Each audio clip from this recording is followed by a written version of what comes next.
Right. ఇక జిల్లాలో మద్యం వ్యాపారంపై కొంతమంది కూటమి నాయకులు అమితాసక్తి చూపిస్తున్నారు.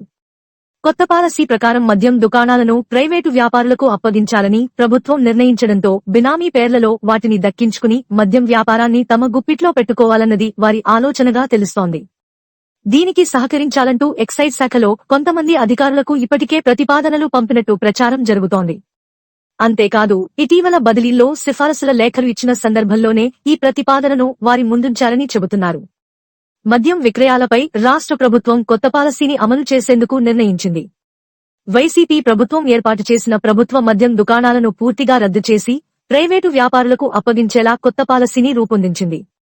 దీని ప్రకారం జిల్లాకు 140 దుకాణాలు కేటాయించే అవకాశం ఉందని అధికారులు అంచనా వేస్తున్నారు.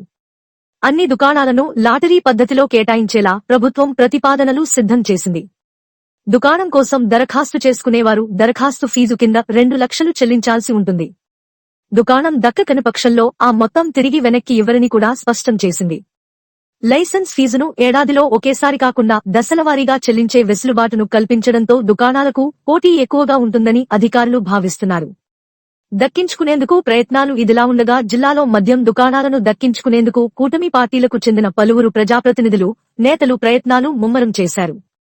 ఇటీవల ఎక్సైజ్ శాఖలో బదిలీలు జరిగిన సందర్భంలో అస్మదీయులైన అధికారులను కీలక పోస్టులో నియమించేలా సిఫారసు లేఖలు అందజేశారు.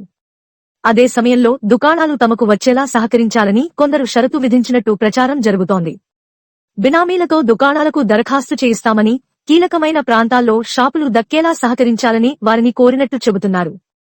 ఇదిలా ఉండగా కొత్త మద్యం పాలసీకి సంబంధించిన నోటిఫికేషన్ను రాష్ట్ర ప్రభుత్వం సోమవారం విడుదల చేసే అవకాశం ఉండడంతో దుకాణాల కోసం ఆసక్తి చూపుతున్న ప్రజాప్రతినిధులు, నేతలు ఎలా అయినా దక్కించుకోవడానికి అనుసరించాల్సిన వ్యూహాలపై తమ అనుచరులతో మంతనాలు జరుపుతున్నారు. వీలైనన్ని ఎక్కువ దుకాణాలను దక్కించుకోవడం ద్వారా మద్యం వ్యాపారాన్ని తమ గుప్పిట్లో ఉంచుకోవాలని వారంతా తహతహలాడుతున్నారని సమాచారం.